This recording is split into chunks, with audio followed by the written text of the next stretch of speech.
जय श्री कृष्ण दोस्तों, कैसे हैं आप लोग सब। हमारी कहानी धीरे धीरे आगे बढ़ती चली जा रही है और हमारी रामायण भी। आज हम रामायण का अगला पार्ट जानने जा रहे हैं, जिसमें हम जानेंगे कि राम जी और हनुमान जी का अनुपम मिलन और राम और सुग्रीव की मित्रता। ऋषि मतंग के आश्रम में माता शबरी से भेंट करने के पश्चात श्री राम और लक्ष्मण पंपा सरोवर के दक्षिण दिशा की तरफ ऋषिमुख पर्वत की ओर महाबली वानर सुग्रीव की खोज में चल पड़ते हैं। ऋषिमुख पर्वत पर पहुंचने पर वे दोनों भाई महाबली सुग्रीव का निवास स्थान खोजने लगते हैं। इसी दौरान महाबली सुग्रीव का एक गुप्तचर उन्हें छिपकर झाड़ियों में से देख रहा होता है। वह गुप्तचर वानर यह बात जाकर महाबली सुग्रीव को बताता है कि ऋषिमुख पर्वत की ओर दोनों व्यक्ति आ रहे हैं, जिनका बाना किसी ऋषि या मुनियों जैसा है, लेकिन उनके कंधे वीरों जैसे हैं और कंधों पर धनुष बाण भी है। यह जानकारी मिलने के पश्चात सुग्रीव के मंत्रीगण, जिनमें एक ऋषभ जामवंत, एक वानर गुप्तचर, सेनापति वानर नल और नील के साथ साथ महाबली अंजनी पुत्र हनुमान भी थे, वे इस बात पर चर्चा करते हैं कि दो व्यक्ति धनुष बाण लिए ऋषिमुख पर्वत की ओर क्यों आ रहे हैं।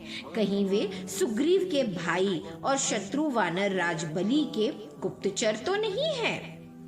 तब उनमें से सबसे वृद्ध जामवंत जी कहते हैं कि यदि वे गुप्तचर होते तो उनके कंधे पर धनुष बाण नहीं होते। कुछ का यह मानना था कि वे दो व्यक्ति राजा बाली के विशेष सैनिक हो सकते हैं, जो सुग्रीव को मारने के उद्देश्य से आए हों। बहुत देर तक मंत्रणा करने के बाद जब कोई निश्चय नहीं निकलता, तब सुग्रीव ने चतुर और बुद्धिमान महाबली हनुमान से सहायता मांगी। उस समय महाबली हनुमान श्री राम के ध्यान में ही मग्न थे। जब सारी बात हनुमान जी को बताई गई तो उन्होंने निश्चय किया कि वे अपना रूप बदलकर उन दोनों अनजान व्यक्ति के पास जाएंगे, उनका परिचय जानकर ही आगे की कार्यवाही करेंगे। तब हनुमान जी ब्राह्मण पंडित का रूप धारण करके श्री राम और लक्ष्मण के पास जाते हैं। वहां जाकर हनुमान जी राम और लक्ष्मण के पूछते हैं कि आप कौन हैं और आपका परिचय क्या है। तब लक्ष्मण जी भी हनुमान जी से पूछते हैं कि हमें महाराज सुग्रीव के पास जाना है। तब हनुमान जी उनसे पूछते हैं, आपको सुग्रीव के पास क्यों जाना है? क्योंकि मैं उनका कुल पुरोहित हूँ, आप मुझे बताइए। बहुत देर तक जब हनुमान जी और लक्ष्मण जी बहस कर रहे थे कि पहले वे एक दूसरे के सवालों का उत्तर दें, अंत में लक्ष्मण जी बताते हैं कि हम अयोध्या के राजकुमार हैं, मेरा नाम लक्ष्मण है और यह मेरे बड़े भाई श्री राम है। श्री राम का नाम सुनते ही हनुमान जी को अपने आराध्य श्री रामचंद्र ध्यान आते हैं, जिनकी वे वर्षों से भक्ति कर रहे हैं। वही श्री रामचंद्र उनके सामने खड़े। श्री राम का परिचय पाकर हनुमान जी अपनी चपलता के लिए क्षमा मांगते हैं तथा भाव विभोर होकर अपना परिचय बताते हैं। हनुमान जी अपने वास्तविक रूप में आकर कहते हैं, हे राम, मैं आपका परम भक्त अंजनी पुत्र हनुमान हूँ और राजा सुग्रीव के आदेश पर आपको अनजान मानकर आपका परिचय पाने के लिए यह ब्राह्मण का वेश बनाकर आया था। तब बातों ही बातों में श्री राम और लक्ष्मण जी भी अपनी यात्रा का सारा वृतांत हनुमान जी को बताते हैं कि उनको माता शबरी ने भेजा था और वे दोनों सुग्रीव से मित्रता करने आए हैं। रावण द्वारा सीता हरण की बात सुनकर हनुमान जी सुग्रीव की आत्मकथा भी श्री राम लक्ष्मण को बताते हैं कि हमारे राजा सुग्रीव की पत्नी भी उनसे छीन ली गई है।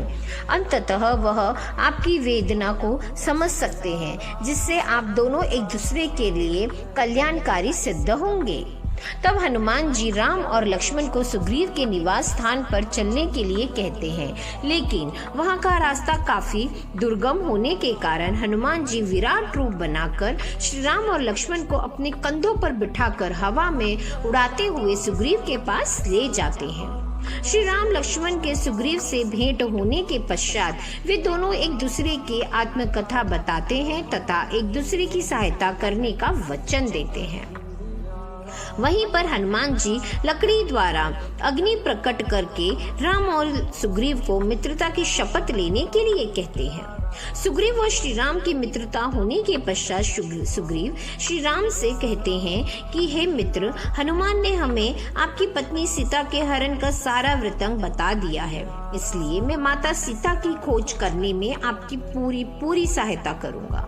जब आपका कार्य सफल हो जाएगा तो मित्रता है तो आपसे भी अपना कार्य सिद्ध करवाने की आशा में रखता हूँ।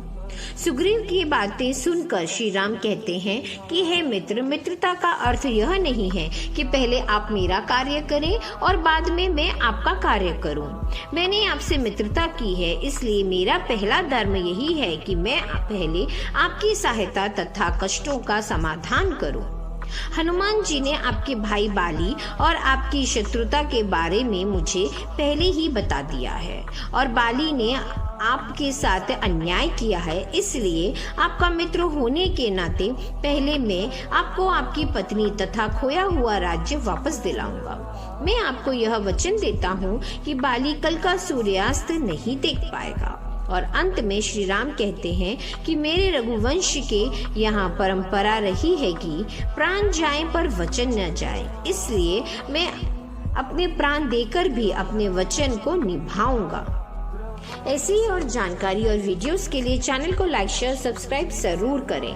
मिलते हैं अगले वीडियो में, तब तक के लिए राधे राधे।